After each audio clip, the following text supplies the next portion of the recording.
Ya. A ver, ¿hay preguntas, chicos? ¿Tenemos dudas, consultas? Si no, para reforzar la semana número 2.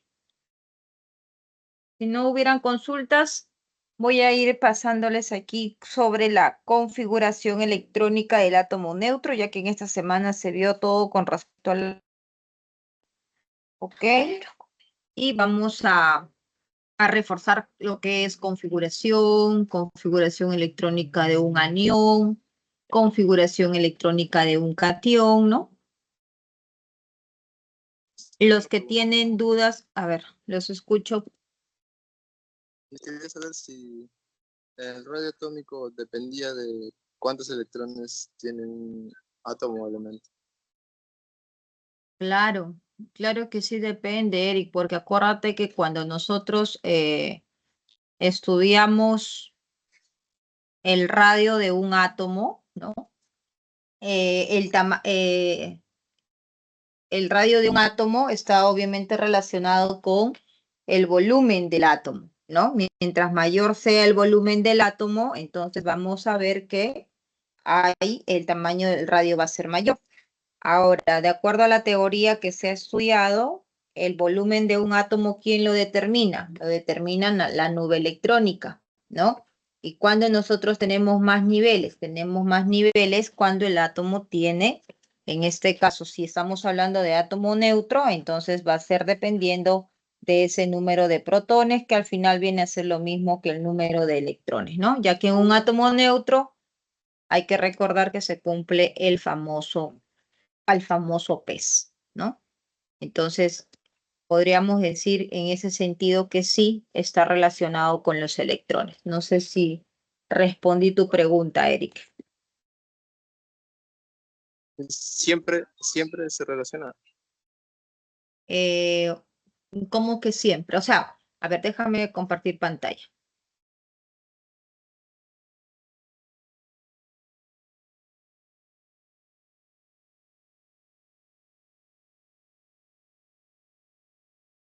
A ver.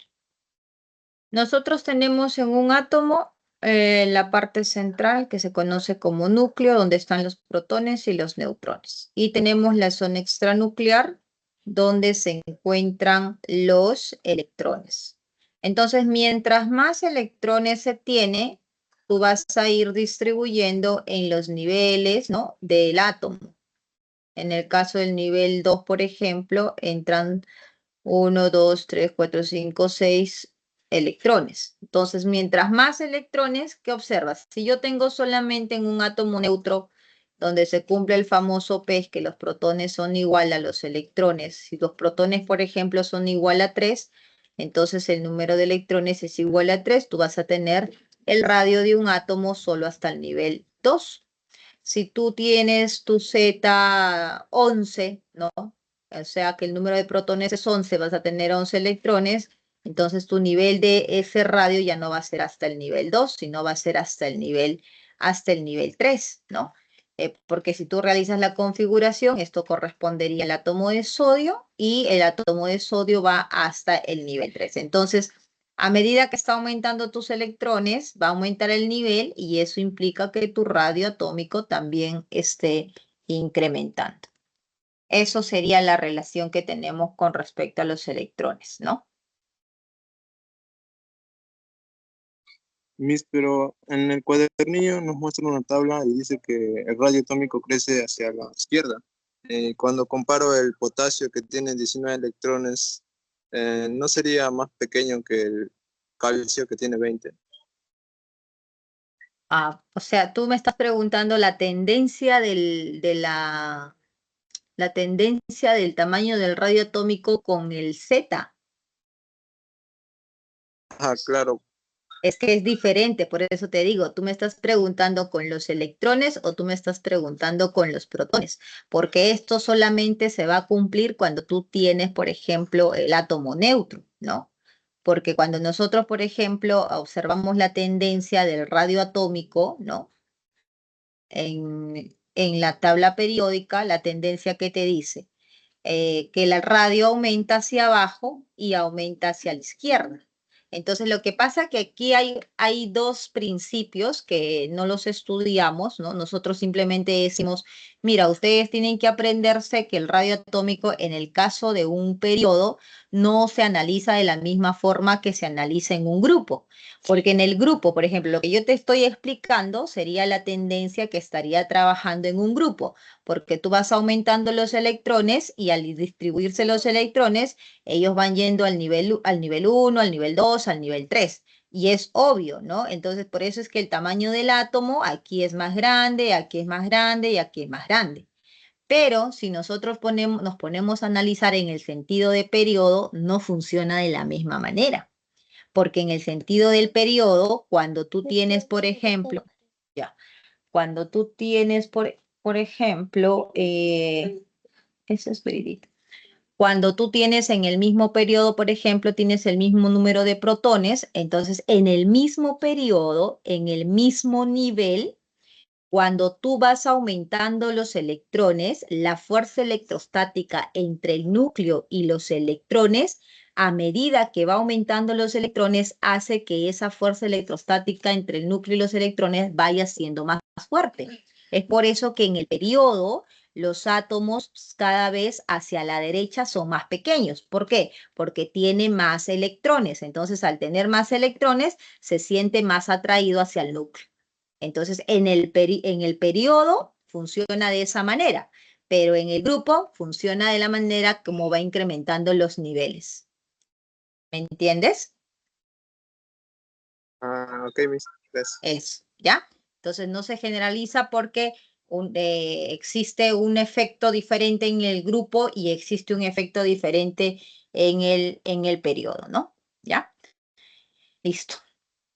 Muy bien, no sé si tiene alguien otra pregunta. Dime, Andrea.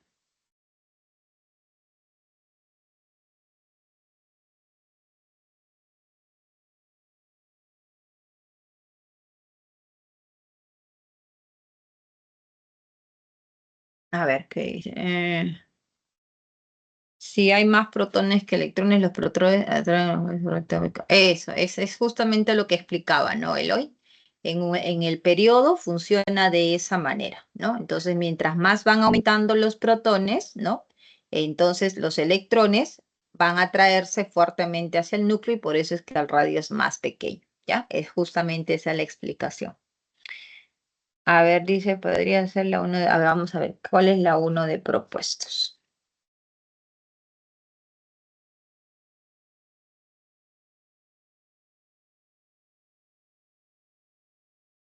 Los que desean reforzar la semana 2, ya que algunos no terminan de ver sus ejercicios de clase, ¿no? Ahorita vemos, Andrea, un ratito. Les voy a compartir aquí el link de la semana 2 de los ejercicios resueltos, ¿ya?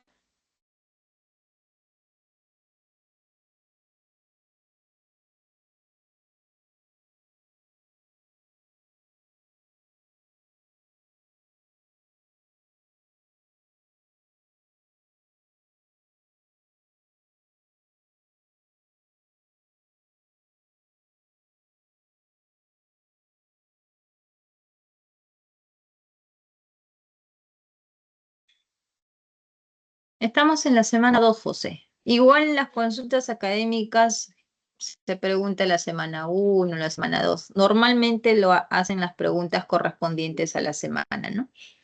Allí en ese link, ahí que les estoy compartiendo, está la solución de la semana 2, ¿ya? A ver, con respecto a las domiciliarias, vamos a ver entonces la pregunta 1 de la domiciliaria.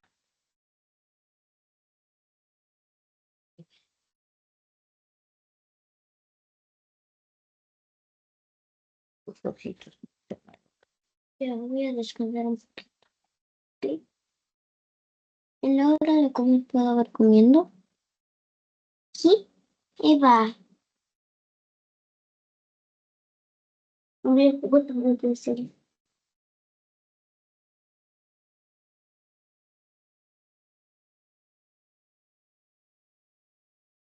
Ya.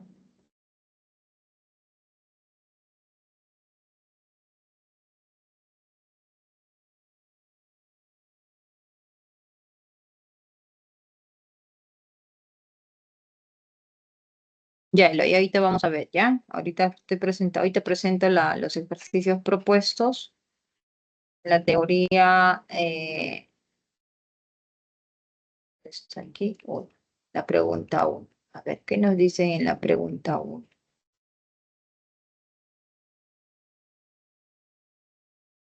Ya, a ver, aquí en esta pregunta les pide relacionar, ¿no? Dice, al respecto, seleccione la alternativa con la relación correcta.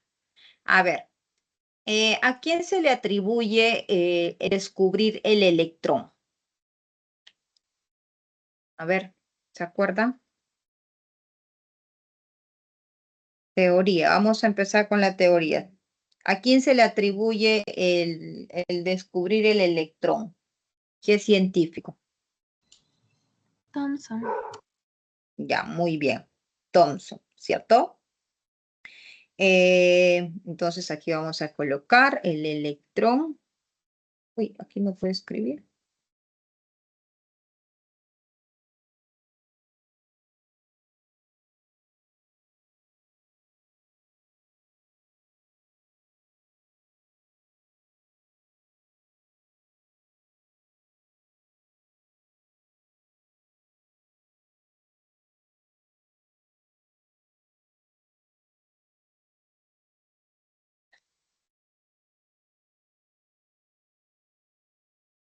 No se puede escribir. Un ratito, voy a dejar de compartir porque no puedo escribir en el documento. Un momentito.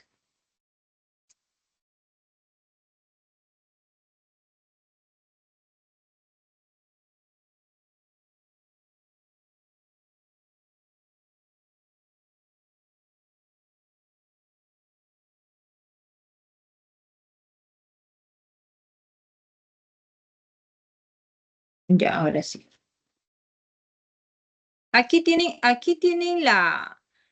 ustedes leen esta separata. Aquí justo, mira, aquí están las teorías de lo que ustedes están preguntando, ¿no? Todo está aquí.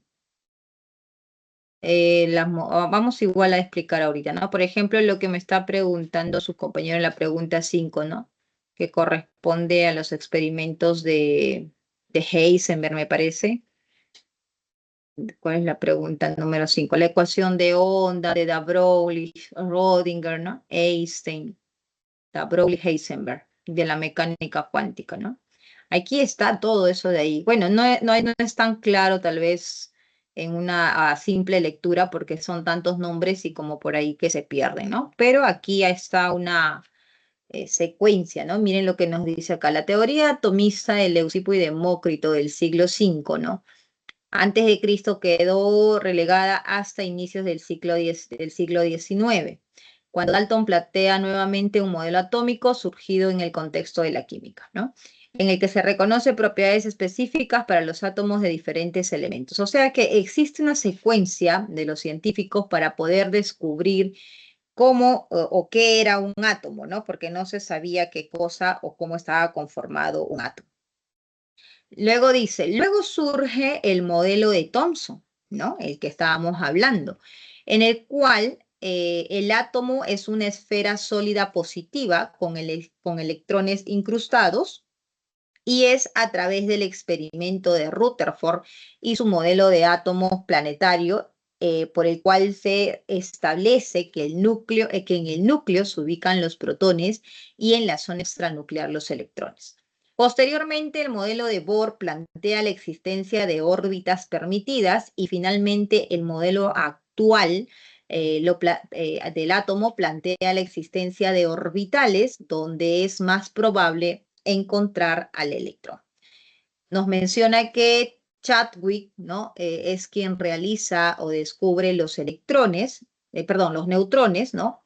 Dice, Chadwick realizó un descubrimiento fundamental en el campo de la ciencia nuclear, descubrió la partícula neutra en el núcleo del átomo. Entonces aquí tenemos, mire, acá nos dice, ¿no? En el núcleo del átomo, ¿qué pasaría a llamarse neutrón a través del bombardeo de berilio con partículas de tipo alfa? ¿No? Ahora, tal vez aquí ustedes se puedan confundir, porque si nosotros hablamos de Thomson, que es quien descubre el electrón, mire, vamos a colocar aquí Experimento de Thomson. ¿Cuál fue el experimento de Thomson, chicos? A ver, ¿quién sabe? Experimento de Thomson. La minilla de oro. ¿Thomson? No. Budín con pasas. No, ese es su modelo, chicos. Su modelo de Thomson, como pueden ver aquí, su modelo es el budín con pasas. Eso es correcto. Muy bien. El modelo de Un tubo, Thomson, profesor. ajá, ese relacionado justamente a ese tubo, los rayos catódicos es Thomson, ¿no? Entonces, Thomson es el descubridor del electrón y plantea el modelo budín con pasas, como ustedes lo mencionan, ¿no? Donde encontramos aquí a esos electrones incrustados, ¿no? Y nos dice que la masa, la esfera de ese átomo tendría que ser positivo para que exista una compensación de carga, ¿no? Pero ¿cómo es que Thomson descubre? Miren, su experimento es, voy a colocar aquí abajo, su experimento de Thomson, dice acá, miren, el experimento de Thomson fue fundamental para la comprensión de la estructura atómica, ¿no? Utilizando un tubo de rayos catódicos. Eso es el experimento, chicos. De esa manera, Thomson descubre que existen los electrones, ¿no?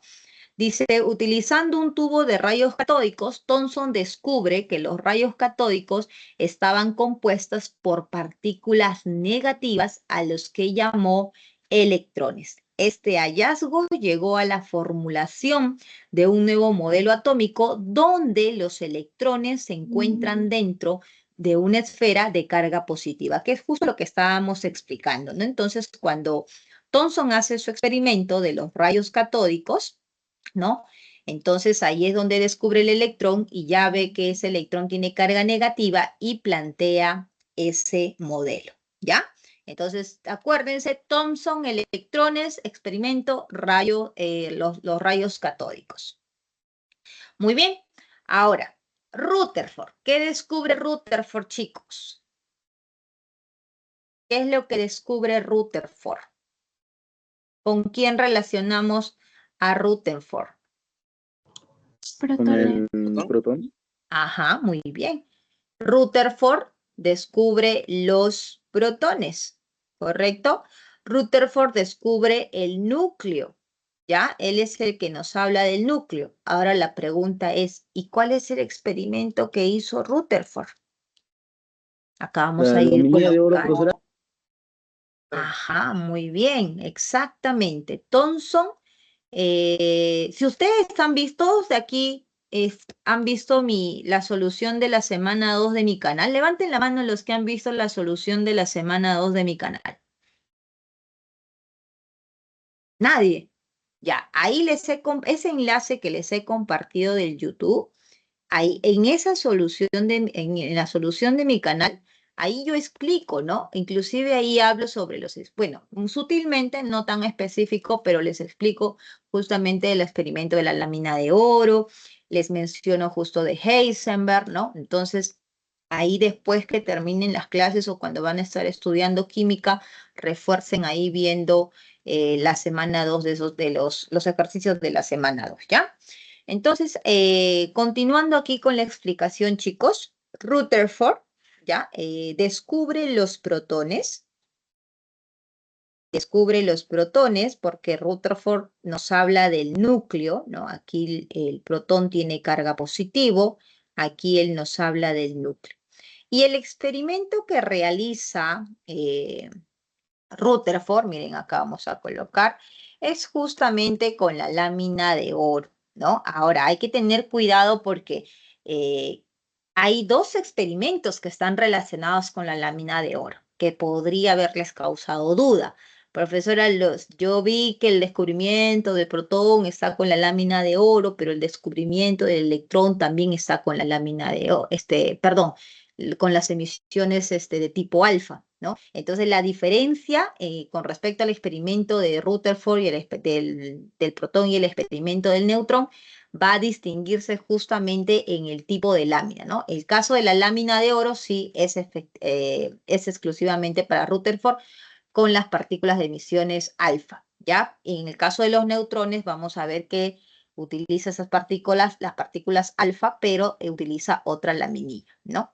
Entonces aquí vamos a colocar experimento de Rutherford. Ahí está, lámina de oro. Mira acá, dice, el experimento, ¿no? De Rutherford consistió en bombardear una delgada lámina de oro, ¿no? Con partículas de tipo alfa. ¿Ya, chicos? Partículas de tipo alfa. Estas partículas de tipo alfa, ¿no? Van a tener carga positiva. Las partículas de alfa son positivas. Entonces, cuando Rutherford lanza esas emisiones de las partículas de tipo alfa, Rutherford observa que en la zona central de la materia de esa lámina no estaban llegando, no se estaba observando la llegada de esas partículas que estaban siendo emitidas, ¿no? Es así como él entonces dice, ¿no? Menciona lo siguiente. Dice lo siguiente, entonces así, lanza las emisiones de tipo alfa, que son emisiones positivas, y lo que se espera cuando uno lanza emisiones es que esas emisiones puedan llegar justamente en esa lámina, ¿cierto? Aquí. Entonces, como estas partículas son alfa positivas y en su experimento Rutherford observa que en la parte central no habían esas emisiones, no llegaban, ahí es donde él dice, ah, ok, esto es el núcleo. Esta parte central es positiva y él tiene que explicar, ¿no? Dice, a ver, ¿y por qué tú dices que esto es positivo? ¿No? Y él dice, y la parte exterior a ese núcleo, ¿no? Aquí sí es carga negativa, que obviamente podrían ser las partículas de Thomson que había descubierto, o sea, estábamos hablando de los electrones. Es así que Rutherford, ya el modelo de Rutherford, por eso ya presenta un núcleo, ya ordena, ¿no? Ya no es como Thomson que dice, mira, esto es una esfera y dentro de la esfera es positiva y aquí están tus electrones desordenadamente. Y miren, la esfera era en todos lados, era positiva, ¿no? Para poder compensar. Pero Rutherford ya te dice, no, no, no, no es así. Hay un núcleo, ese núcleo es quien tiene esa carga positiva. Y los negativos, los electrones descubiertos por Thomson, son los que están rodeando ese núcleo, ¿no? Entonces, es así como es que Rutherford descubre el núcleo, ¿no? Con ese experimento de la lámina de oro, donde utiliza las emisiones de tipo alfa. Este experimento reveló que la mayoría de las partículas, ¿no? Pasaran a través de la lámina, pero algunas se dispersaban en ángulos grandes, ¿no? Ahí se apaga la laptop. Un momentito. Entonces, justo lo que les mencionaba, que les decía, ¿no? Que había en el centro no llegaban las cargas porque eran partículas alfa, entonces había una repulsión entre el núcleo y esas partículas. Pero sí llegaba a zonas donde él no había lanzado esas emisiones. Entonces decía, ¿y por qué es que aquí, por ejemplo, veía que en el experimento, en la lámina de oro, veía que llegaban emisiones aquí y esas emisiones no habían sido lanzadas? Él tenía que explicar, a ver, ¿por qué están apareciendo estas emisiones que no han sido lanzadas? Era claro, era justo como menciona aquí, porque se dispersaban. Las emisiones que eran lanzadas y que no llegaban al núcleo se desviaban y finalmente tenían que llegar hacia un punto, ¿no? Y es por eso que habían llegadas en la lámina donde no habían sido en un inicio lanzadas esas partículas de tipo alfa, ¿no? Entonces, es así cómo ocurre ese experimento de Rutherford, ¿no? Dice, pasaban a través de la lámina de oro, pero algunas se dispersaban en ángulos grandes, lo que llevó a la conclusión que el átomo tiene un núcleo pequeño y denso donde se concentra la carga positiva, ¿no? Y es así como establece su modelo atómico, que en el centro es el núcleo y alrededor están girando los electrones. Muy bien, entonces hasta aquí ya de Bohr, ya cuando hablamos de Bohr, que ya viene, él introduce lo que son ya las órbitas, ¿no? Las órbitas, las órbitas donde ya habla sobre los niveles donde se van a acomodar los electrones, ¿no? Entonces, hasta aquí, que es la pregunta número 1, ¿qué más tenemos en la pregunta 1, Mister? Aquí. Entonces, aquí ya podemos ir marcando, ¿cierto? Miren acá, dice en la pregunta 1 que relacionemos. Al respecto, seleccionen la alternativa con la relación correcta. Entonces, la lámina de oro, ¿a quién corresponde? Corresponde ¿a dónde colocamos esa Protón. letra? Ajá, corresponde a los protones, ¿no? El experimento de Rutherford. Muy bien, ahora, los rayos catódicos, ¿a quién se le atribuye los rayos catódicos? Electrón. ¿Estás dudando o seguro que es el electrón? Electrón. El electrón, Electrón, ¿verdad? El electrón. Entonces aquí sería A, ¿no? A ver, dice Eloy, profesora, ¿y cómo es que Rutherford notaba que las partículas alfa se desviaban en lo que él entendió que era el núcleo donde estaban los protones? Es por el experimento como donde, o sea, siempre va a haber en sus experimentos una señal, ¿no? Exactamente cómo habrá sido, a ver, déjame, ¿dónde está lo que, ya lo cerré, creo, ¿no? Cuando uno, por ejemplo, lanza emisiones, ¿no? Y en este caso él las recepcionaba en las láminas, como se entiende, entonces ha tenido que llegar cierta intensidad donde tiene que haber una marca, alguna señal, alguna luz que él estaba utilizando para que él pueda ver. Entonces, eso le ha permitido observar que en la parte central, ¿no? Existe más o menos va a haber una dispersión. No sé si me puedas entender, pero mejor con dibujitos. Experimento de Rutherford. Vamos a buscar un dibujito así.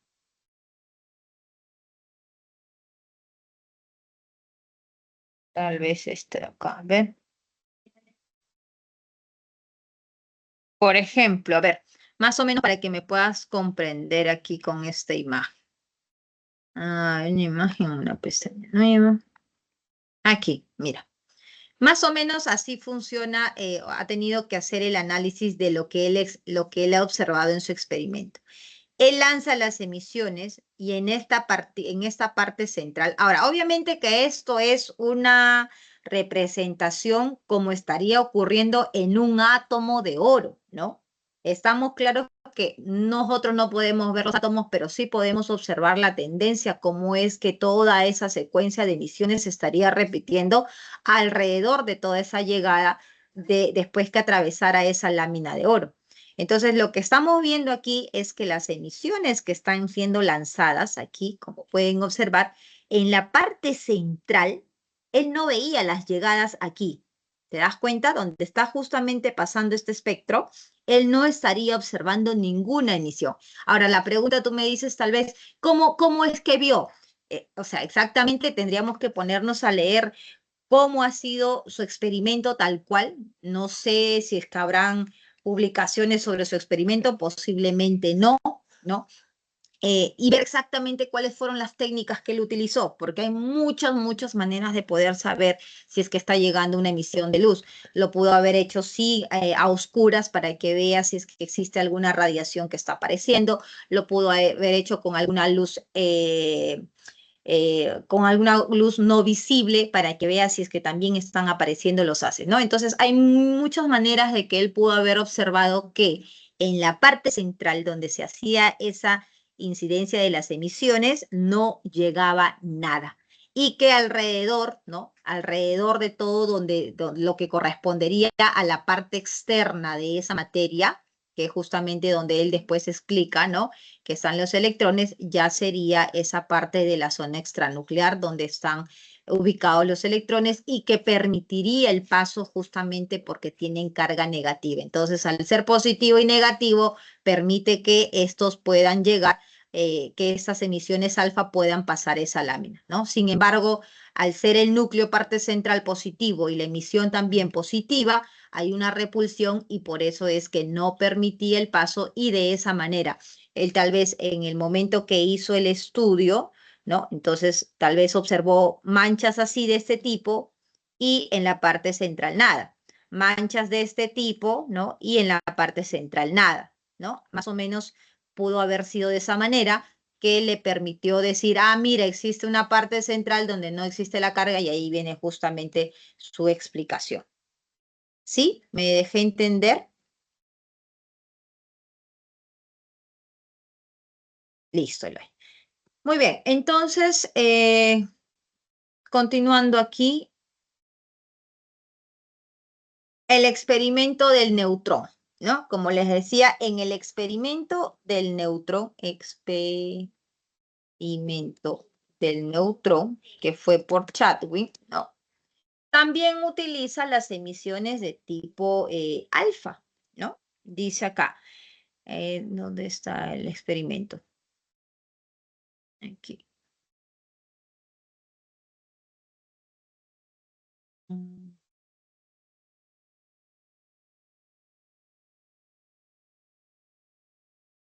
El neutrón, una partícula sin carga eléctrica, fue inmediatamente explotado como un nuevo medio para sondear la estructura nuclear, lo que llevó al descubrimiento. Pero acá no nos dice sobre el descubrimiento, no.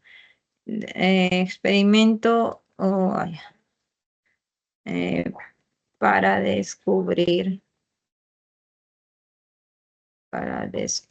el neutrón. Vamos a ver si acá sale mejor.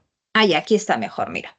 Dice, Bothe y Becker observaron una radiación neutra producida bombardear berilio con partículas de tipo alfa, ¿no? Dice, entonces, más tarde, Chadwick demostró que esa radiación consistía en una nueva partícula subatómica eléctricamente neutra, porque sabemos que el neutrón no tiene carga, al cual lo llamó neutrón, ¿no?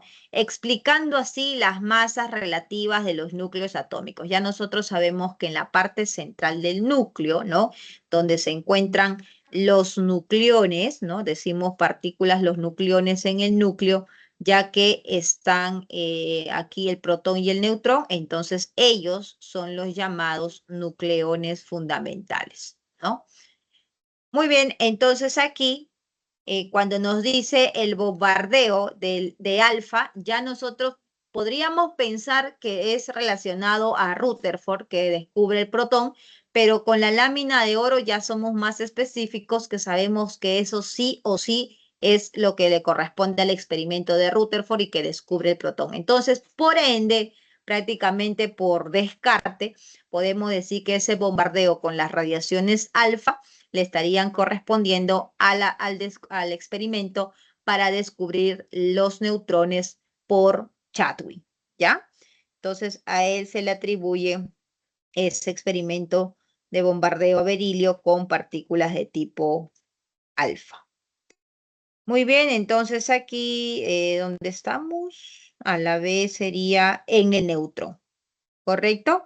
Y finalmente el experimento de la gota de aceite, que es un experimento que nos permite justamente relacionar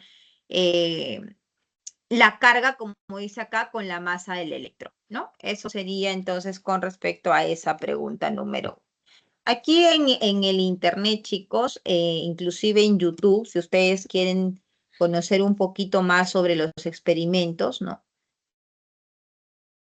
Pueden entrar en YouTube y pueden ver también videos que les explican muy bonito sobre cómo es que se llevaba acá, ¿no? Pero ya eso es como que para profundizar un poquito más a aquellos tal vez que les gusta más la física o entender cómo es que será esas radiaciones, ¿no? ¿Se basan en qué? Entonces, el experimento de la carga, de relación con la carga de la masa del electrón, ¿no? Dice, en el experimento realizado en 1897 se determinó la relación entre la carga y la masa del electrón, ¿no? Al medir cuánto se desvían los rayos catódicos en un campo magnético y la energía que llevan. para determinar esta relación se mide, bueno, aquí está hablando más de Thomson, campo magnético. No, no. Aquí estamos hablando de los rayos catódicos. Relación, vamos a colocar en la gota de aceite.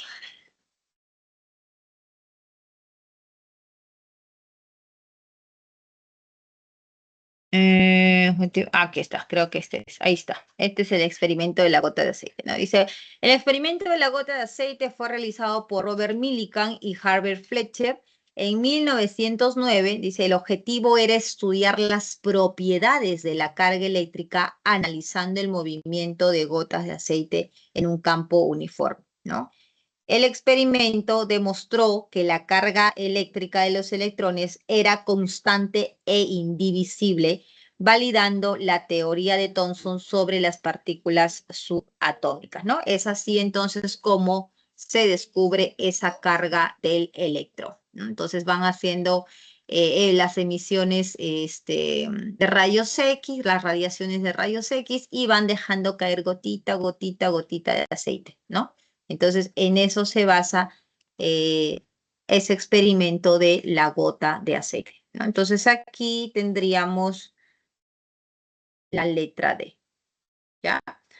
Entonces, ¿cuál es la clave aquí? B, C, A, D. La alternativa aquí en esta pregunta sería la alternativa casa. Muy bien, ahora vamos con la pregunta de Eloy. A ver, Eloy, vamos a ver. La pregunta 5, ¿no? A ver. Pregunta número 5. ¿Qué nos dicen en esta pregunta? Nos dice, la teoría atómica actual se basa en los postulados de la mecánica cuántica, ¿no? La cual no indica con certeza un suceso, sino que da la probabilidad de que éste ocurra. Con ella se puede explicar fenómenos como el efecto túnel, la radiación del cuerpo negro y el efecto fotoeléctrico. Al respecto, seleccione la alternativa con la relación correcta. Bien, aquí cuando nosotros estamos hablando sobre, ¿no? Los modelos atómicos que han ido variando a medida que cada científico iba explicando su experimento, ¿no? Bohr, como habíamos mencionado, es quien habla sobre las órbitas, ¿no? Entonces Bohr dice, y eso fue, o sea, Bohr entra porque Rutherford no podía explicar, ¿sí o no? No podía explicar cuando le cuestionan que el electrón gira al torno del núcleo y no colapsa, ¿no? Porque acuérdate que el modelo de Rutherford era solo un núcleo que tiene carga positiva. Los electrones que están girando en torno a ese núcleo, ¿no? Entonces, el electrón aquí, sorry por la simetría de mis circunferencias. En buena hora no fui arquitecta. Listo. Y por aquí tenemos los electrones, ¿no? Entonces, miren, ¿cuál fue la caída de Rutherford, ¿no? Le dice Rutherford, a ver, tú dices que aquí hay el núcleo, aquí están los electrones y que el electrón está girando en torno a ese núcleo. Cuando un cuerpo gira y nosotros no le damos o no le continuamos dando energía, ¿no? Ese cuerpo, a medida que se va moviendo, va perdiendo energía, lo cual implicaría que ese electrón en algún momento tendría que llegar al núcleo y colapsar. Eso fue la caída de Rutherford. Rutherford no pudo explicar eso de ahí. Entonces, ahí viene justamente Bohr. Y Bohr nos habla de las órbitas, ¿no? Bohr dice, ya sabes por qué el electrón no colapsa en el núcleo, Bohr, porque efectivamente sí hay un núcleo que tiene carga positiva, y existen las órbitas, que hoy en día nosotros sabemos que son los niveles, y que en esas órbitas, ¿no? En los niveles, están tus electrones, le dice. Y tus electrones están girando en una órbita con la misma energía.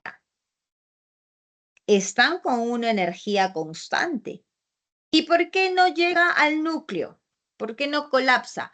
Ah, porque para que este electrón pueda pasar a un nivel inferior o pueda pasar a un nivel superior, ¿no? Porque ustedes saben que son 7 niveles, este electrón necesitaría absorber energía o liberar energía. Mientras que eso no ocurra, entonces el electrón va a girar constantemente en su órbita. Y así es como el modelo de Bohr dio un gran cambio a cómo estaban los electrones alrededor de ese núcleo, porque ya se hablaba de los niveles, ¿no? Hoy en día nosotros sabemos que el modelo actual es el modelo cuántico, ¿no? El modelo cuántico, el cual hablamos de los números cuánticos. ¿De dónde salieron los números cuánticos, chicos? Los números cuánticos salieron de la ecuación matemática de Erwin Schrödinger. ¿Cuántos fueron los números cuánticos establecidos por este modelo matemático? A ver, ¿quién me dice? 3. 3. Excelente, chicos. Muy bien. 3. El modelo matemático de Rutherford. Con ellos se obtienen los 3 números cuánticos.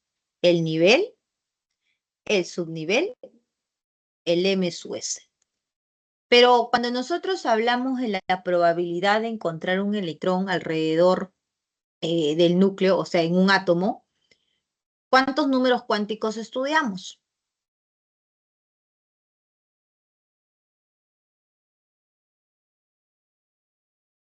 ¿Cuántos números cuánticos estudiamos cuando decimos que queremos saber la probabilidad de saber dónde se encuentra el electrón? ¿Solamente son 3 números cuánticos? 4. 4. Ajá. 4. Muy bien. Son los 4, ¿verdad? Que han estudiado en clase.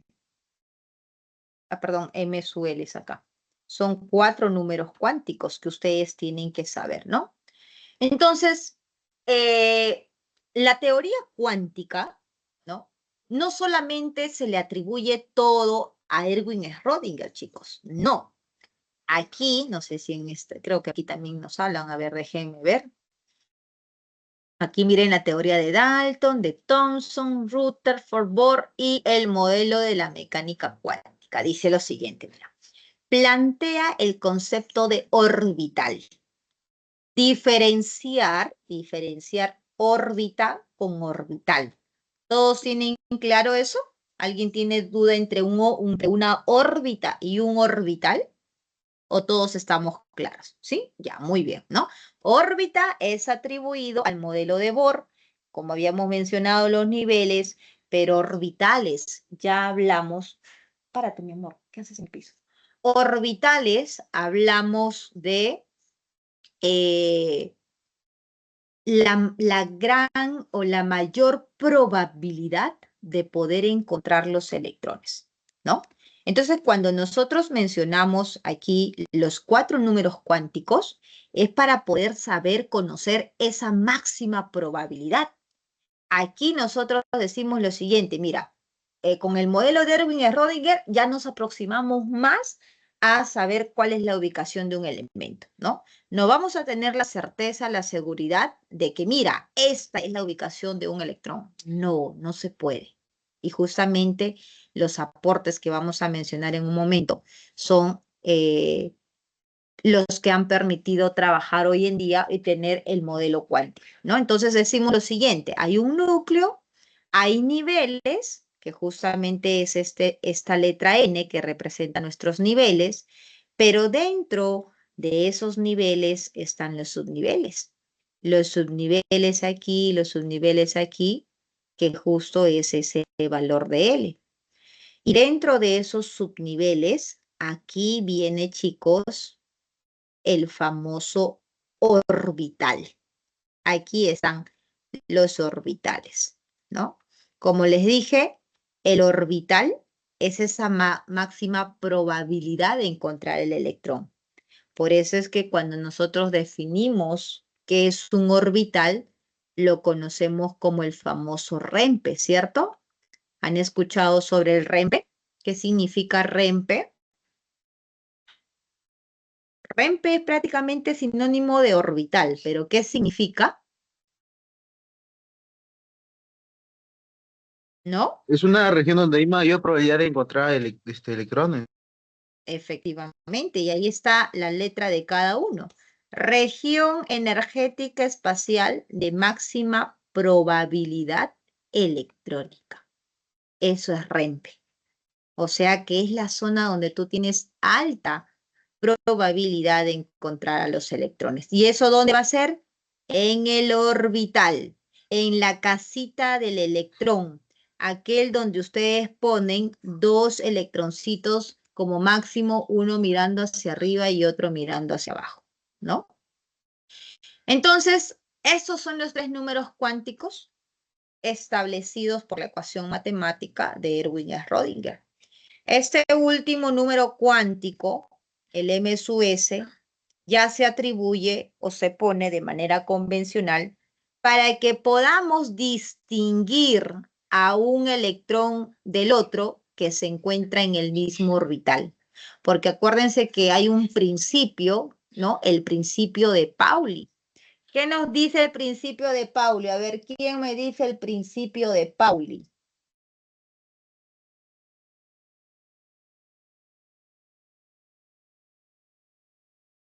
Breve y conciso. ¿Qué dice el principio de Pauli? Dos electrones no pueden tener La misma carga. Misma dirección. El mismo sentido. ya un poquito más, un concepto más amplio. Yo sé que están por ahí, están con la idea que no pueden tener el mismo sentido, pero ¿cómo define Pauli eso con los números cuánticos? No Dos debe tener más de 3 iguales. más de 3, claro, prácticamente, Eric, ¿no? Dos electrones no pueden tener los 4 números cuánticos iguales.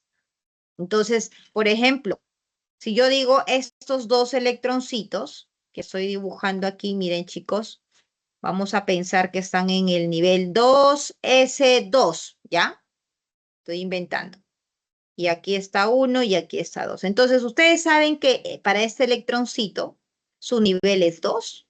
Ah, tienen el mismo nivel. Su subnivel es 0 para los dos. Su posición del orbital es 0.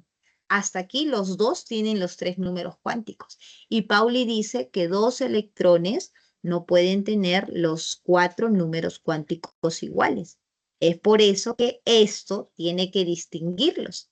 Y es por eso que nosotros sabemos que si un electroncito mira hacia arriba es más un medio y si un electroncito mira hacia abajo es menos un medio, ¿no? Es por eso que se crea ese cuarto número cuántico, ¿no? Ajá, muy bien, Emily. Listo, chicos. Profesora, Entonces, sí, o sea, solo a lo mucho pueden tener 3 números cuánticos iguales, y el spin tiene que ser obligatoriamente diferente, ¿no? claro, hijo. Claro que sí. Porque acuérdate que el principio de la máxima multiplicidad de Hahn, ¿no? O inclusive Pauli también cuando hace la distribución, nos dice justamente ello. No pueden estar así ni así. Esto es incorrecto, porque ya estaría implicando que los 4 números cuánticos sean iguales, ¿no? Entonces, sí o sí, por estabilidad energética, tiene que ser uno arriba y otro abajo. ¿Ya, Eloy? Muy bien. Entonces, aquí continuando con esa explicación de Erwin Schrödinger. Vamos a ver si por aquí estamos. Aquí. Dice, en 1926, Erwin Schrödinger desarrolló una ecuación que interpreta el carácter de onda del electrón, que es justamente la ecuación, el famoso trinche. ¿Ustedes han visto la ecuación matemática de Erwin Schrödinger? Una ecuación muy, muy bonita, ¿sí o no? Una ecuación... Por aquí hay algún matemático, alguien ve estudiar matemática aquí, ecuación de Schrödinger, ¿no?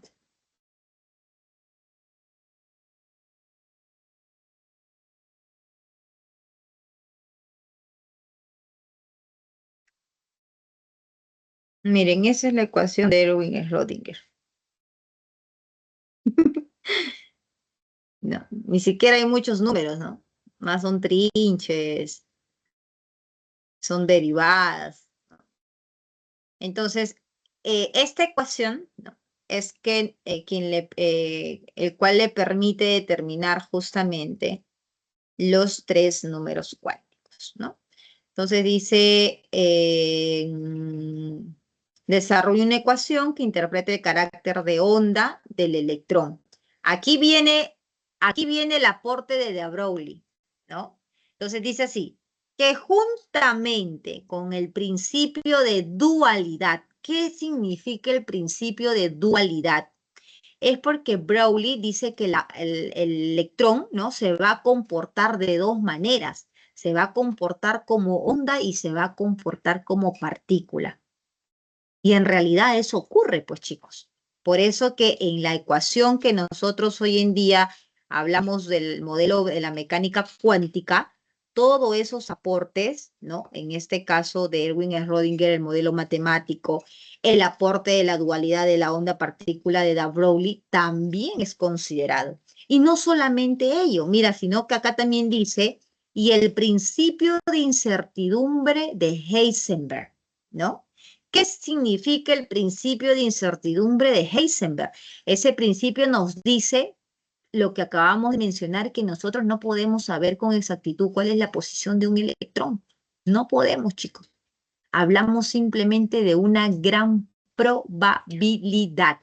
Y esa probabilidad es lo que estamos mencionando como el famoso orbital, que es el REMPE, como dice las siglas de ese nombre, de ese nombre, región energética espacial de máxima probabilidad electrónica, que es donde nosotros vamos a tener una alta probabilidad de poder encontrar el electrón en un átomo, ¿no? Entonces, todos esos aportes contribuyeron a lo que hoy se conoce ese modelo de la mecánica cuántica, ¿no? Dice, contribuyen grandemente al planteamiento del modelo actual del átomo. Actualmente, en base a la ecuación de Erwin Schrödinger y a los experimentos de Stern y Gerlach, ¿no? El electrón de un átomo se puede describir por 4 números cuánticos, 3 de los cuales se obtienen a partir de la ecuación de onda, ¿no? Y el último que acabamos ya de explicar hace un momento. El experimento de Stern y Gerlach, dice, es un famoso experimento realizado por primera vez en 1922 sobre la deflexión de partículas y que ayudó a sentar las bases experimentales de la mecánica cuántica para poder definir, ¿no? sobre la orientación del spin, ¿no? Que es justo el cuarto número cuántico del cual estamos hablando. ¿Ok? Entonces, todo eso, chicos, serían el aporte para poder hoy en día estudiar ese modelo de la mecánica cuántica. Entonces, yo creo que ahora sí ya queda más claro, ¿no? Porque ya me dice ecuación de onda. Ah, ya, ecuación de onda, eso se le atribuye al modelo matemático de Schrödinger. Ahí está, la letra A, ¿no? Principio de incertidumbre. Entonces, acabamos de mencionar ese principio de incertidumbre corresponde a Einstein. No, incertidumbre. Heisenberg, por favor. Ah, Heisenberg, ya. Ya me estabas asustando ya. Heisenberg, ¿no? Dualidad de la partícula, ya eso le corresponde a de Broglie. Y entonces aquí ya lo que queda, pues, es el efecto fotoeléctrico de Einstein, ¿ya? Entonces, esos son los puntos importantes, chicos, que ustedes tienen que saber con respecto a todo el aporte y la evolución de los modelos atómicos, ¿ok? No sé si hay otra pregunta, si no, para explicarles configuración. Esta semana es bastante la teoría, pero los ejercicios son sencillos, ¿no? Ahí los ejercicios, por ejemplo, más que todo de teoría era el punto 1 y la pregunta 5, ¿no? Después ya es con respecto a los elementos, cuida tu cabecita, los elementos, los metales, la distribución de la tabla periódica, configuraciones electrónicas, la determinación de protón, neutrón, y muchos tienen dificultad justo en las configuraciones de los cationes y de los aniones, ¿no? Entonces, si no hubieran preguntas, aquí...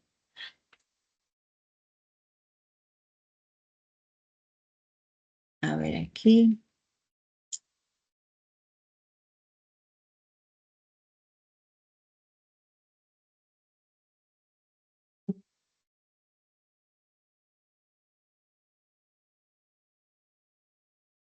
Ya, a ver.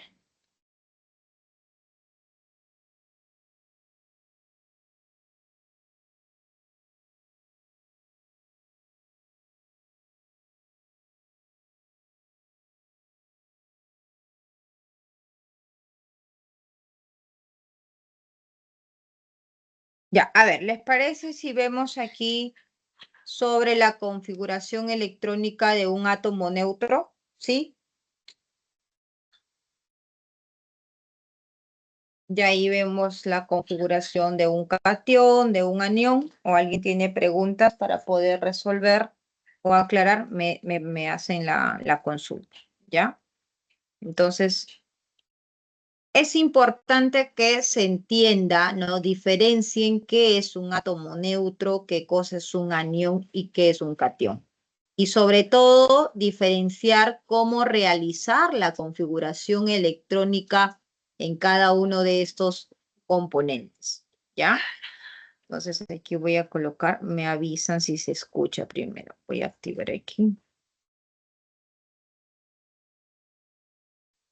Es la distribución de los electrones. Ya, ¿escuchan ahí el video? ¿Se escucha? Sí, profesor. Ya, listo. Ahorita te explico, Eloy, ¿ya? Terminamos de ver este videíto y te explico sobre por qué existe este caso de las anomalías, ¿ya? Electrones en un átomo y esta se basa en el principio de Aufbau. Lo primero que tenemos que saber es cómo recordar esa secuencia de los subniveles para poder realizar nuestra configuración electrónica. Esto es una manera muy práctica de recordar. Existen otros métodos también. Por ejemplo, mira, sí, soy peruano, soy de Perú, soy de Perú. Soy fan del Perú, soy fan del Perú. Entonces, aquí como puedes observar, el S y luego soy peruano, que es SP, SP, se repite 2 veces y ocurre lo mismo para los siguientes. SDP, SDP y SFDP, SFDP. ¿Ok? Entonces, esta es la secuencia que nosotros tenemos que seguir. Vamos a copiar ahora solo las letras de color rojo para enseñarles cómo ustedes deben de colocar los números que van a representar los niveles. Y sería de la siguiente forma. Miren aquí. Sí, soy peruano, soy peruano. Soy de Perú, soy de Perú. Soy fan del Perú, soy fan del Perú. Listo, eso es el orden que ustedes se tienen que aprender, ¿ya? Ahora, muchos se confunden en los números. ¿Cómo voy a colocar los números? Cuando ustedes van practicando, ¿no? Más seguido, ya todo esto se les va a quedar en su cabecita, ¿ya? Entonces, aquí comenzamos. Mira, primero puedes colocar para el S, comenzar en 1.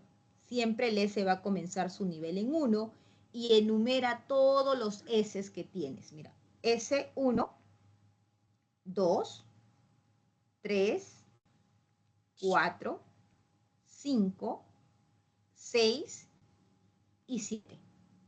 Quiere decir que en los 7 niveles vamos a encontrar siempre los subniveles S.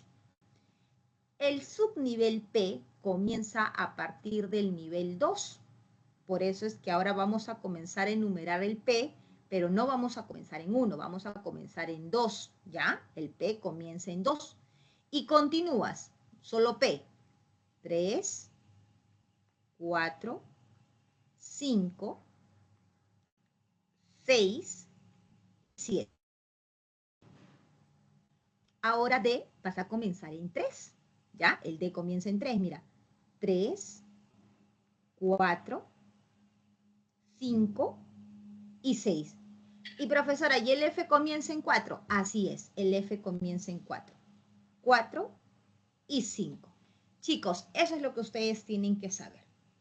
Otro punto importante es que tienen que conocer cuántos electrones tiene como máximo en cada subnivel. S recibe como máximo 2 electrones, ¿ok? P recibe como máximo 6 electrones. D recibe como máximo 10 electrones. Y F recibe como máximo 14 electrones. Y esos electrones son los que van a ir en la parte superior de cada subnivel. Entonces, como máximo, S tiene 2, así que todos los S van a tener 2 electrones como máximo. Esto sería la representación de la configuración completa, ¿no? Cuando nosotros vamos a ver posteriormente un ejemplo, van a ver que depende del número de electrones de cada átomo. P, ¿cuánto tiene? Como máximo va a ser 6. Aquí está, 6, 6, 6. Digo como máximo porque puede recibir también menos, ¿no? Ahorita con el ejemplo ustedes van a comprender mejor. Y D como máximo tiene 10. Entonces, 10, 10, 10, 10 y F como máximo tiene 14.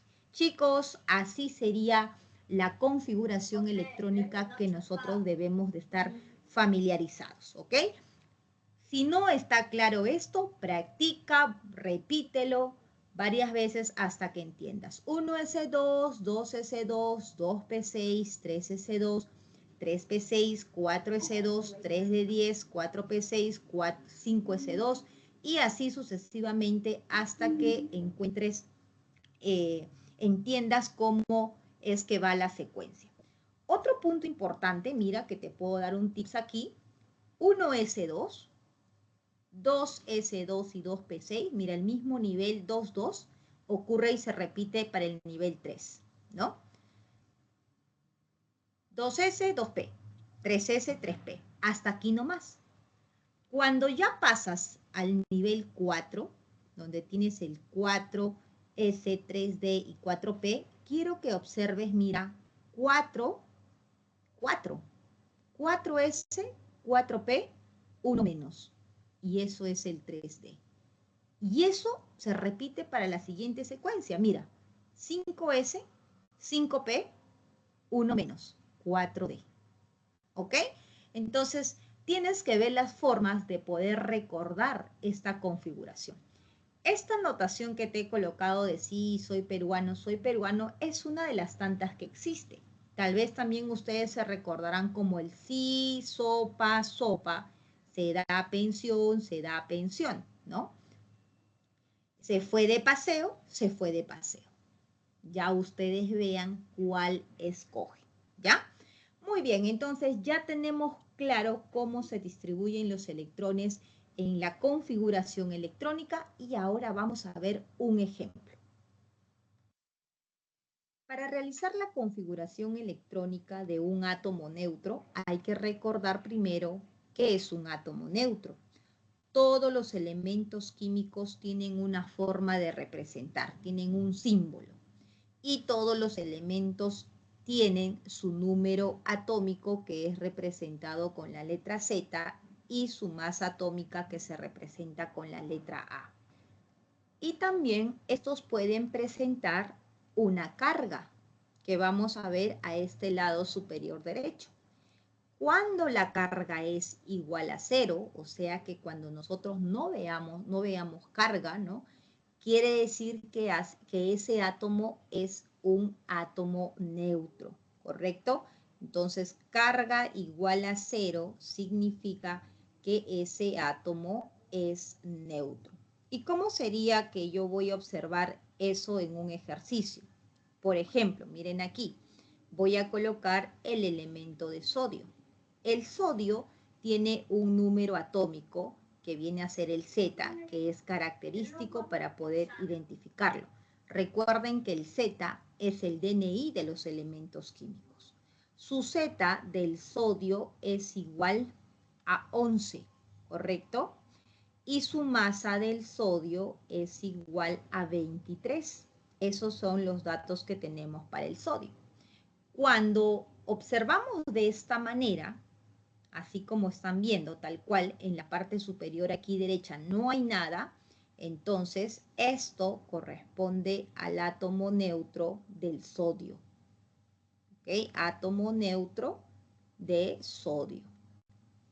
Muy bien, cuando nosotros tenemos un átomo neutro, entonces aquí tú vas a realizar la configuración electrónica con este número de electrones, ¿no? El Z te dice cuántos electrones tiene.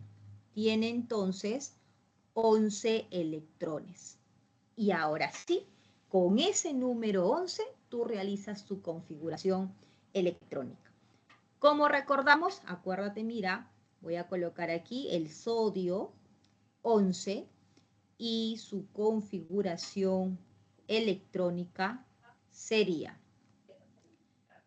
sí, soy peruano, soy peruano. Hasta aquí nomás. ¿Por qué hasta aquí nomás? Porque como su número atómico, su Z es 11, es pequeñito, entonces no vamos a necesitar una configuración muy extensa, ¿no? Y coloco los números como he aprendido. Primero aquí sería el 1, aquí sería el 2, aquí para el S primero, 1, 2, 3, y aquí para el P es 2 y 3. Esa sería la forma. Y ahora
listo, chicos. Entonces, la secuencia va a ser aquí la misma, el mismo procedimiento para poder hacer la distribución electrónica como se ha realizado para el sodio, ya que como es un átomo neutro, se realiza en base a ese número de electrones, ¿no?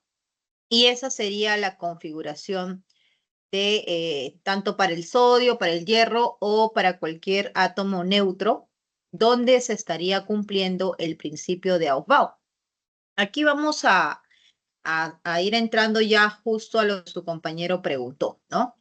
Cuando nosotros realizamos la configuración electrónica, que se basa en el principio de Aufbau, nos dice que la distribución de estos subniveles se tiene que hacer de menor a mayor energía. Y si nosotros calculamos la energía relativa del 1S, sabemos que es 1. Del 2S es 2. Del 2P es 3. Y así sucesivamente, la energía relativa va a ir incrementando, ¿verdad? Pero eso no ocurre justamente en el caso de las anomalías, ¿no? Que era lo que preguntaba su compañero Eloy. Ya, Angeli, en un ratito lo resolvemos. Ya voy a explicar a su compañero sobre las anomalías y ahí vemos el ejercicio. Entonces aquí, vamos a ver. Las anomalías son configuraciones inestables, ¿correcto? Como acabamos de mencionar, las configuraciones que cumplen el principio de Aufbau, ¿no? Que es el 1S2, el 2S2, ¿no? El 2P6, la configuración que acabaron ustedes de ver en el video, está de menor a mayor energía relativa. Ahora, cuando nosotros tenemos elementos que ustedes en teoría también ya lo han visto, que son los elementos más comunes, ¿no? Por ejemplo, el cobre, ¿no? El cobre. El cobre tiene su número atómico 29, ¿no? Si no me equivoco, 29. Sí, su Z es igual a 29. Y el caso de las anomalías, en el caso de las anomalías, ¿qué es lo que nos dicen? Nos dice que cuando nosotros tenemos la configuración S2 y del N-1 D4, ¿no? Y lo mismo para el S2 y el N-1 D9, ¿no? Estas configuraciones que terminan de esa manera son inestables, ¿no? Son inestables. Inestables, chicos, quiere decir que cuando se realiza la distribución, los electrones, como ustedes saben, los ubicamos en los niveles, ¿no? En los subniveles y finalmente ellos están en los orbitales. Entonces, la secuencia sería respetar esa configuración de Aufbau, pero estudios muestran que, por ejemplo, ciertos elementos que tienen esa terminación de los electrones en sus orbitales correspondientes no se queda de esa manera. Por eso se dice que son inestables. ¿Y qué van a hacer? Van a buscar rápidamente la estabilidad. Y justamente para que ocurra esa estabilidad, existe un salto electrónico, ¿no? Que es que se pasa un electrón de ese subnivel S al D, D4, y del S2 al D9, quedando entonces la configuración como el NS1 y el N-1 D5, y quedando como NS1 y N-1 de 10, ¿no? Entonces, esta configuración, cuando ocurre ya el salto electrónico, es la configuración estable. Aquí recién el electrón se queda quieto. Eso es el caso de las anomalías, ¿no? Entonces, cuando nosotros observamos al elemento del cobre, como les mencioné, que es un elemento muy conocido ya. Ustedes cuando vean al cobre ya tienen que estar atentos, ¿no? Tienen que estar con mucho ojo ahí porque la mayoría hace esto, ¿no? Puedes hacer toda tu configuración o puedes hacer tu configuración de kernel, ¿no? Utilizando argón 18. Argón 18, 4S2, vamos 20 y 3 de 9. Los que no saben todavía la configuración de kernel, ahí en mi canal también hay un video donde les enseño un truquito con los dedos, ¿no? Cómo ayudarse con los dedos para poder saber cuál es el nivel que sigue, cuál es el subnivel que sigue, ¿no? Entonces, si todavía no se han familiarizado bien con esa configuración, vayan a verlo y traten de ir aplicándolo. Y cuando ustedes ya 1, 2, 3, 4, ya está, ya dominaron ese truco, ya su cerebro para eso ya va a saber de cabeza qué sigue después del argón, ¿no? Entonces, esa es una técnica para los que todavía no están familiarizados, se olvidan qué sigue después del neón, qué sigue después del critón, cuál era el nivel, cuál era el subnivel. Entonces, poco a poco. Ya practicas una y otra vez, la idea es que cuando tú vayas a tu examen, tú digas argón 18, 4S2, 3D y continúas con tu 4P y toda la configuración, ¿no? Porque tienes que ir ya, como se dice, experto. Muy bien, entonces Z29, 18 más 2, 20, 3 de 9. Entonces, ¿qué estás viendo aquí? Si tú te recuerdas lo que estamos mencionando aquí, ojo cómo acaba y cómo son, tú vas a decir, ajá, aquí hay caso de anomalía. Pero la mayoría se olvida, se emociona, a veces las preguntas son sencillas y dice, listo, ya hice mi configuración. Y la pregunta uno dice, ¿la configuración del cobre termina en el nivel 3 o tiene 9 electrones en su último subnivel? Sí, verdadero. Y ya está, murió, ¿no? ¿Por qué? Porque se olvidó que esta configuración del cobre, al terminar en esta manera, esto es inestable. Y para que tú puedas responder tus preguntas, primero tienes que estabilizar a esa configuración, ¿no? Porque estamos frente a un caso de anomalía. Entonces sería argón 18. ¿Cómo se estabiliza, profesora? Se pasa solo un electroncito. Argón 18, 4S1, le paso 1 y queda como 3 de 10. Listo.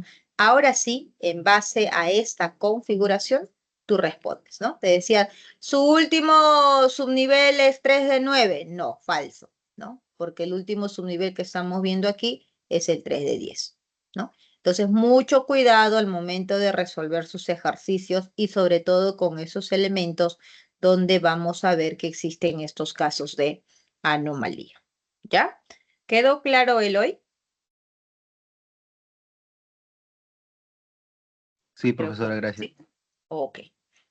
A ver, ahora vamos a ver, Angeli, la pregunta 4. Profesora, disculpe. Dime, Daniela.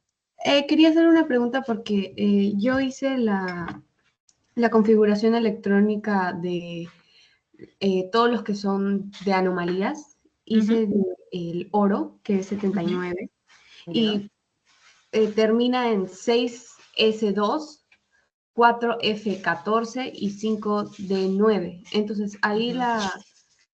la regla que usted nos ha dicho la aplico con el 6S2 y el 5D9, o el F tiene algo que ver. O sea, ¿el F también lo cuento o no? Porque, o sea, el F está en medio de los dos. A ver, déjame ver aquí. Configuración de quién dices has hecho. Del oro.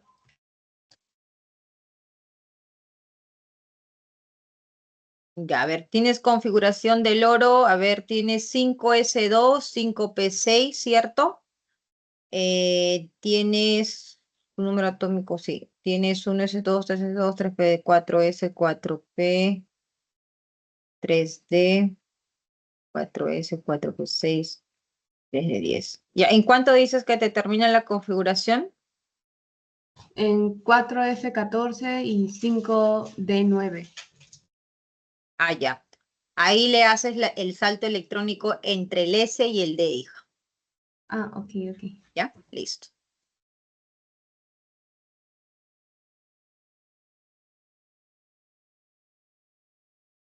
O sea, profesora, no importa si hay un F de por medio, o sea, en intermedio de los dos. No, ahí siempre es entre el S y el D. Pero igual se Ya, pone el profesora. F, ¿verdad? Igual se Sí, pone el F. claro, claro, el F es parte, no lo vas a quitar, no lo vas a retirar, ¿no? Tienes que dejarlo ahí nomás. Lo único donde ustedes quitan es cuando ustedes tienen la configuración electrónica de un catión, ¿no? Ahí sí, porque acuérdense que en la configuración electrónica de un catión, ustedes están eliminando, quitando al electrón, porque ese átomo estaría perdiendo, ¿no? Entonces, al momento de quitar los electrones, en algunos casos queda 0, ahí ya automáticamente lo elimina, ¿no? Ahí sí. A Profesora, ver, dímelo. profesora, en mi tabla periódica yo he visto en los gases nobles, al final yo vi que había un elemento llamado ganesón. ¿Este forma parte de los gases nobles?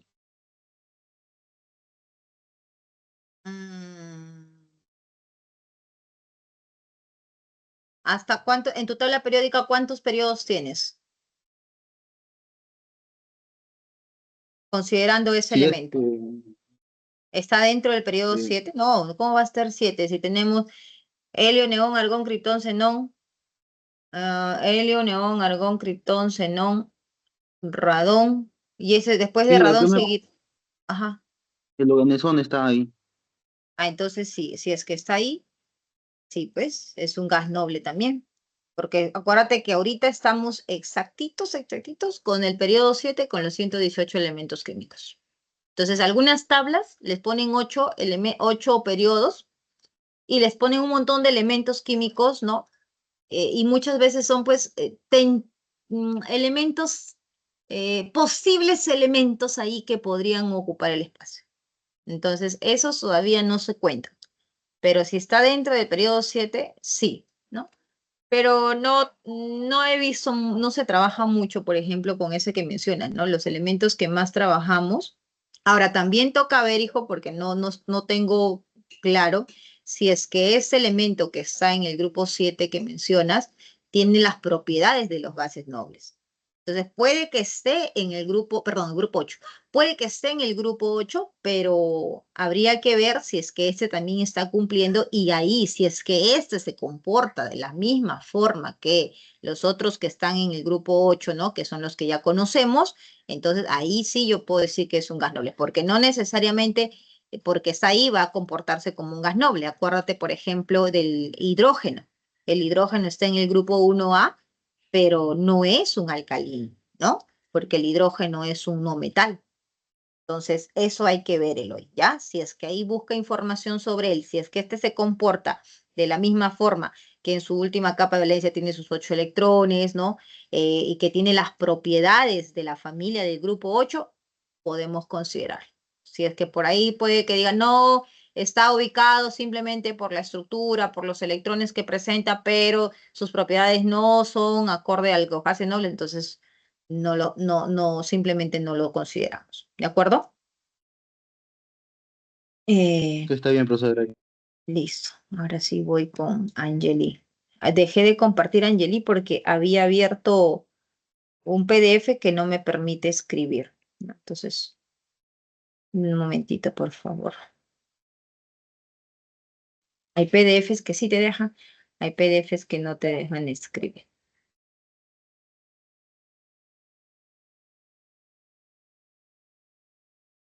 Y la pregunta 4, ¿cuál es tu duda? A ver, vaya comentándome en esa pregunta 4. ¿Qué es lo que te ha generado duda?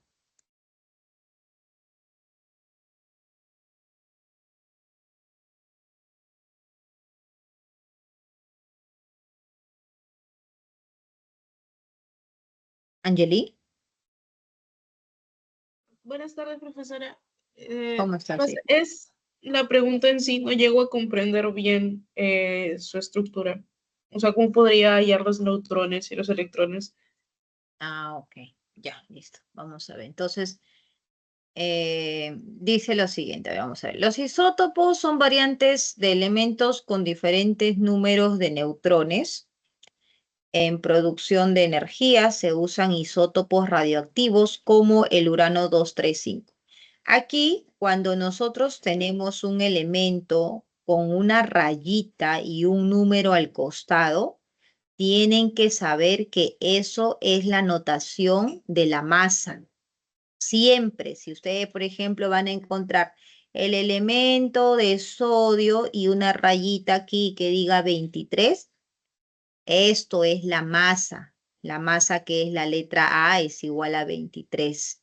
Entonces aquí te está diciendo que el urano tiene una masa de 235. Siempre es así, ¿ya? El Z nunca va a venir acompañado de la rayita, chicos, ¿ya? Nunca. Y el plutonio, rayita 239. Entonces estás viendo ahí el plutonio. ¿Cuál es el símbolo del plutonio? PU, dice que, ¿no? Sí, PU, plutonio. Entonces aquí nos dice que el plutonio tiene 239, ¿no? Entonces, eso es importante porque hay muchos que no saben. Entonces, si no saben, no van a saber qué cosa es ese número, qué información me está brindando ese número. Entonces, ahora sí ya saben, esa rayita les está brindando información de la masa, ¿ya? Y ya lo hemos ubicado bonito, ¿no? Ya lo hemos ubicado bonito. Ustedes han visto ahí en el video que ha pasado cómo es que se representa un núcleo, ¿no? La masa, el Z y con quién hacemos la configuración y todo eso. Muy bien. Dice, liberando energía a través de la fisión nuclear para generar electricidad. También el tritio con hidrógeno 3. Otra vez, mira, la misma notación, ¿te das cuenta? Entonces acá voy a colocar al hidrógeno con una masa de 3, que es el tritio. Es la clave de la fusión nuclear. Una prometedora fuente de energía limpia. Bueno, todo eso es bla, bla, bla. La parte que hemos resaltado, hemos enmarcado de rojito y está resaltado de amarillito, es lo que nosotros tenemos que saber, ¿no? Interpretar esos números. Al respecto, determine el valor de verdad o falsedad. Hasta aquí, Angeli, con esta información, ¿tú crees que ya podrías resolver tu ejercicio? ¿O hasta aquí lo tenías claro que esos numeritos eran masa? Creo que con esta información ya puedo resolver. Claro, ¿no? Ya se facilita porque prácticamente ahora solo es aplicar la fórmula, ¿cierto? Muy bien, Angeli.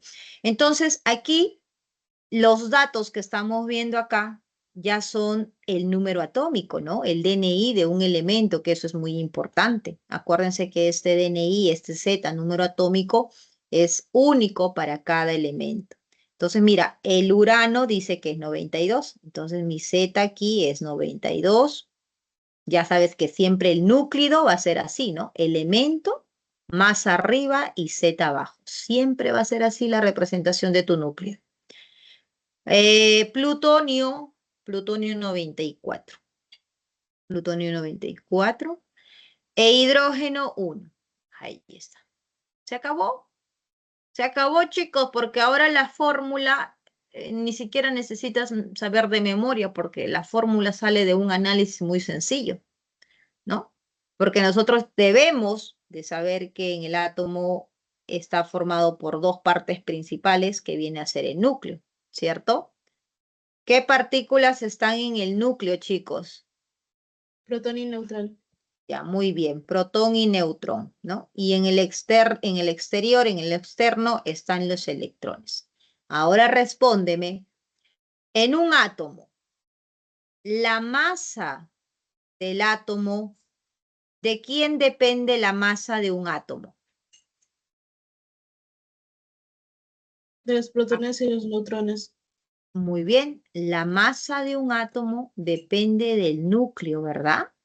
Porque acuérdate que el protón y el neutrón son las partículas que pesan más. Es por eso que la fórmula que hemos aprendido, ¿qué te dice? Que la masa que se representa con la letra A es la suma de los protones más los neutrones. Y esa es la fórmula que simplemente tenemos que aprender, ¿no? Masa es igual a protón más neutrón. Entonces aquí, masa 235 menos 92, aquí está ya la cuenta, neutrones 143. Plutonio, masa 239, Z94, bueno, acá no han calculado. ¿Cuánto sería el número de neutrones aquí? La resta, ¿no? 239, ¿cuánto? 145. 145. Listo, entonces acá dice, en el enunciado 1, el urano 235 posee 235 neutrones. Observamos aquí. ¿Cuántos neutrones hay? 143. Falso.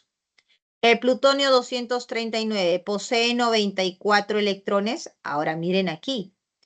Justo lo que estábamos hablando. Aquí el plutonio es un átomo neutro, ¿sí o no? Ya está a todo, después de haber visto el video, todos deben de haber entendido que es un átomo neutro. Entonces, el plutonio es un átomo neutro, efectivamente. Y si es un átomo neutro, ¿qué se cumple? El famoso PES. que el Z es 94, que el protón es 94 y que el electrón es 94. Entonces, eso es verdadero. Y finalmente dice, el tritio posee el mismo número de neutrones que el helio. A ver, que el helio 4. Aquí todavía tenemos otra información. Entonces, aquí está el helio 4, rayita. Entonces, tú ya sabes, profesora, usted dijo que cuando hay rayita eso es masa. Así es. Y el helio, su número atómico es 2. ¿Cuántos neutrones entonces tendría el helio, chicos? Al ojo. 2. 2, ¿verdad? 2 neutrones. Y aquí estamos viendo que el hidrógeno tiene ¿cuántos neutrones? 2 también. 2 también. Entonces dice el tritio, que es este de aquí, ¿posee el mismo número de neutrones que el helio 4? Sí, señores. Por eso esto sería verdadero y la respuesta sería la alternativa D, ¿no? Facilito, ¿sí o no, chicos? Facilito. ¿Tienen alguna otra pregunta?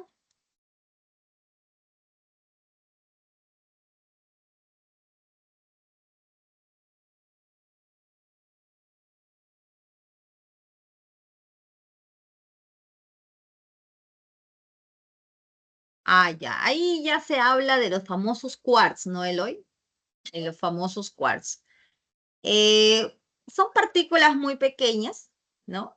Y si prácticamente no hablamos mucho de ello, es porque las partículas que van a describir las propiedades de la materia van a ser principalmente los protones, los neutrones y los electrones. Sí, hay muchos estudios que dicen que hay más partículas, obviamente, que esta es la que mencionamos, ¿no?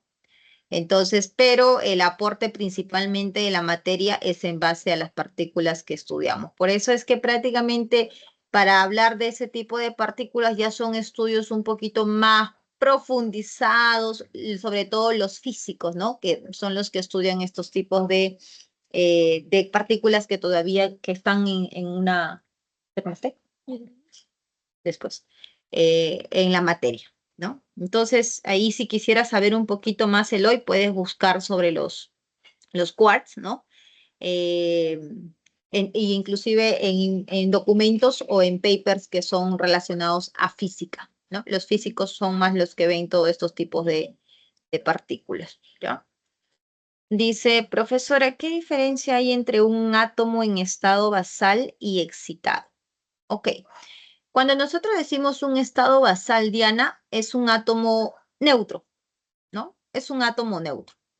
Es un átomo neutro donde el átomo no gana ni electrones ni pierde electrones y por ende su carga es cero, ¿no? No tiene carga, como vieron en el videíto, ¿no? Es importante ello. Pero cuando nosotros hablamos de en realidad se dice, bueno, sí, puede ser aceptable átomo excitado, ¿no? Porque en realidad se habla de una excitación por los electrones, ¿no? Entonces, cuando nosotros, por ejemplo, le damos energía a un sistema, entonces vamos a ver ahí justamente que el electrón salta, así como en el caso de anomalía, ¿no? En el caso de anomalías que habíamos mencionado, que para que pueda ser estable el átomo, la configuración, tiene que haber un salto electrónico. Y es justamente ese salto electrónico, ¿no? Es al que se le conoce como excitación, Diana, ¿no? Entonces, la excitación en realidad no es con respecto al átomo, sino decimos la excitación de un electrón, ¿no? La excitación de un electrón es cuando un electrón gana energía y puede saltar de un nivel inferior a un nivel superior. Eso es lo que estaría ocurriendo cuando hablamos de los electrones excitados, Diana. ¿Sí? ¿Me dejé entender? Profesora, entonces cuando el cobre, digamos que ya adopta la configuración estable, ¿sería ya que está en estado excitado? Claro, para que ese cobre pueda estar estable, hubo una excitación del electrón para que pueda hacer ese salto electrónico, efectivamente. ¿Ok? Listo.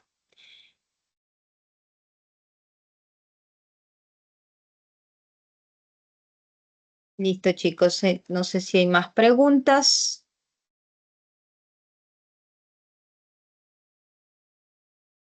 Profesora, disculpe, cuando hablamos de los nitrogenoides, hay una pregunta.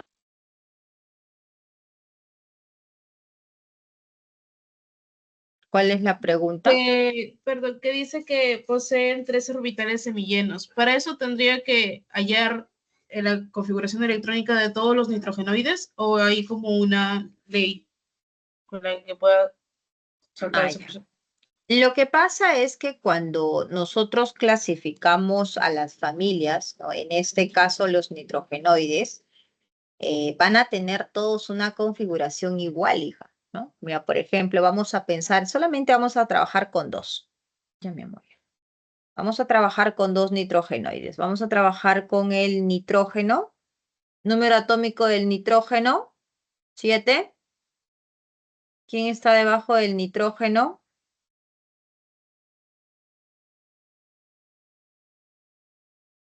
Fósforo. ¿Cuánto es su número atómico del fósforo?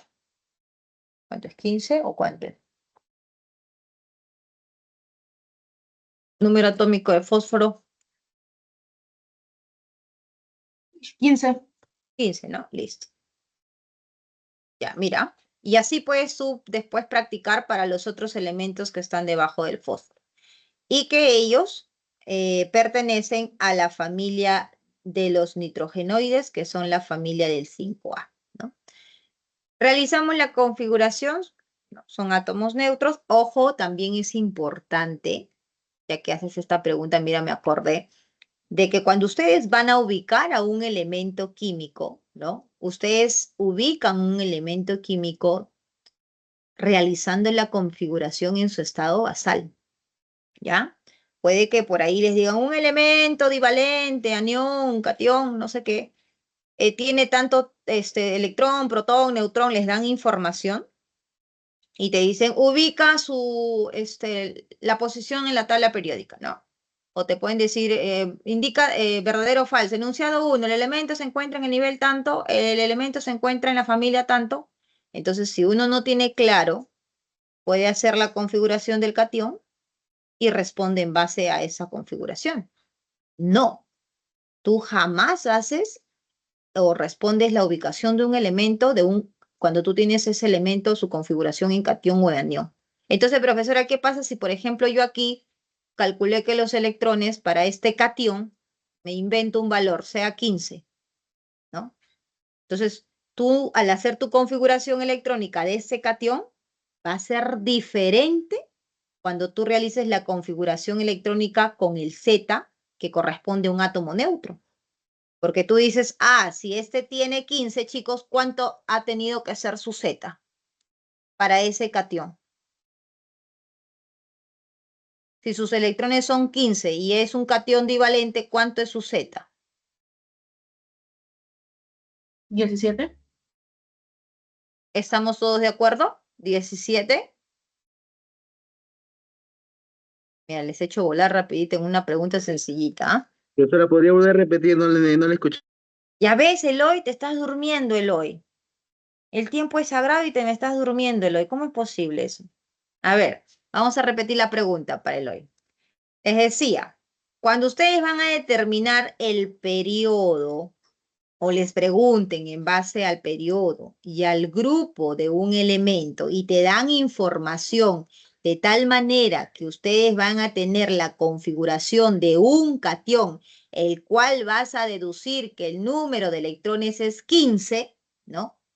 No vas a responder tus enunciados de periodo grupo en base a esa configuración electrónica del catión. No, porque para responder en base del periodo, del grupo, donde se encuentra, lo tengo que hacer de un elemento neutro, del elemento en su estado basal. Entonces, para ello, necesito saber el Z y les preguntaba cuánto es el Z de ese elemento, considerando que el número de electrones es 15 y que es un catión divalente. Entonces, como dijo 17. su compañera, esto es 17. Entonces, tú con esto tendrías que hacer tus, sí, soy peruano, soy de Perú, tu configuración electrónica y ahora sí tú puedes responder en qué periodo y en qué grupo se encuentra. ¿Ya, chicos? Jamás con la configuración del catión o del anión, porque ustedes en la tabla periódica todos los elementos están en su estado basal. ¿Ya? Importante, ¿ah? Listo. A lo que íbamos. ¿Cuál era la pregunta? Ah, ya, acá está, de los nitrogenoides. Ya, hacemos la configuración. Miren, chicos, aquí, rapidito. Configuración. 1s2, 2s2, porque tengo que llegar hasta 7, ¿no? 3, no, ya estoy con sueño ya yo acá. 2p6, no, 2p6 tampoco. 2p ¿cuánto? 2p4, 2p3. 2p3, ahí está. Esa sería nuestra configuración. Muy bien, entonces aquí, ustedes saben por teoría que para poder determinar el grupo de un elemento, ustedes tienen que ver los electrones de valencia. Y los electrones de valencia son los electrones del mayor nivel. Entonces, ahí en esa configuración, ¿quién es el mayor nivel? Es el 2, profesora. Muy bien. Resalto el 2 para poder observar que tengo que sumar este electrón y este electrón, porque eso es lo que te dice la teoría, ¿verdad? Entonces sumamos, ¿y cuánto suma? 5 electrones de valencia. Si suma 5 electrones de valencia, entonces el nitrógeno pertenece a la familia 5A. Ahora lo vamos a hacer para el fósforo. 15. 1s2, 2s2, 2p6, 3s2, 3p, ¿ya cuánto voy? 10, 12. ¿Cuánto voy a poner aquí? ¿Cuánto falta? ¿Cuánto falta? 3. Muy bien, falta 3. Entonces, la misma teoría. El grupo lo determinan los electrones de valencia y resalto los que son de mayor nivel. El mayor nivel es 3. 3. Entonces aquí mis electroncitos son 2.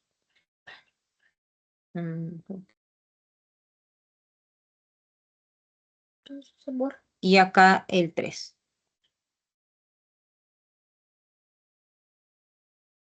Dos más 3, 5 electroncitos de valencia y llegamos a lo mismo. ¿Ok? ¿Te das cuenta? Llegamos a lo mismo, o sea que él también pertenece al 5A.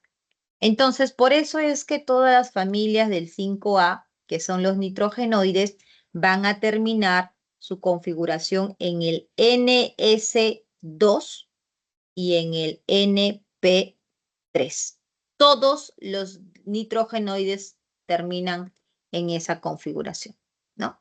Y eso se cumple ¿para quiénes? Para todos los elementos del grupo A, ¿no? La familia de los carbonoides, de los boroides, de los anfígenos, de los halógenos, ¿no? E inclusive de los gases nobles, a excepción del elemento de helio. ¿Está claro? ¿Sí? Sí, profesora. Ok. Listo, chicos. Entonces,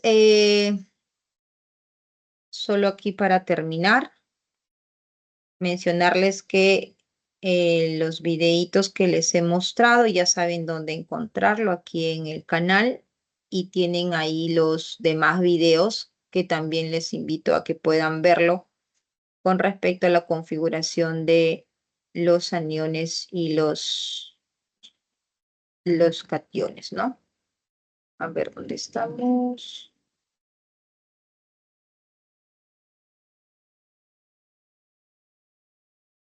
Aquí.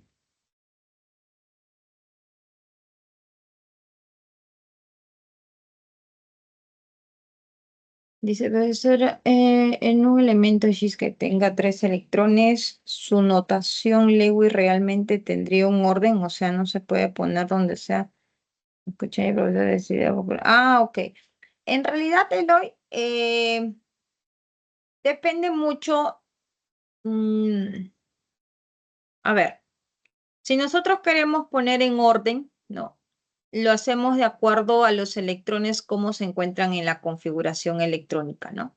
Si, por ejemplo, los electrones están en un orbital, los electrones están apareados, entonces en la notación de Lewis también se dice que deben estar apareados, ¿no? De dos en dos, y que si finalmente el electrón en un orbital está desapareado, o sea que hay un solo electrón, entonces en la notación de Lewis justo eso me indicaría cuando yo veo al electrón con un solo puntito, ¿no? En un lado, ¿no?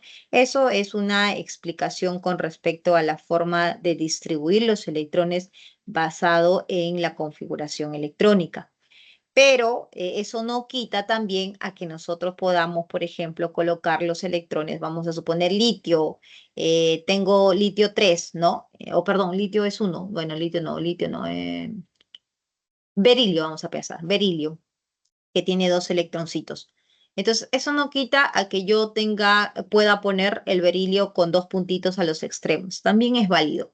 Por eso es que cuando se coloque una representación de Lewis, jamás vas a encontrar ambas situaciones, ¿no? Porque en realidad ambas situaciones en realidad son válidas, ¿no? Sino que existen esa explicación que te acabo de dar como un argumento para poder justificar por qué el electrón tendría que estar en la estructura o en la notación de Lewis de 2 en 2, ¿no? Y por qué algunos en 1.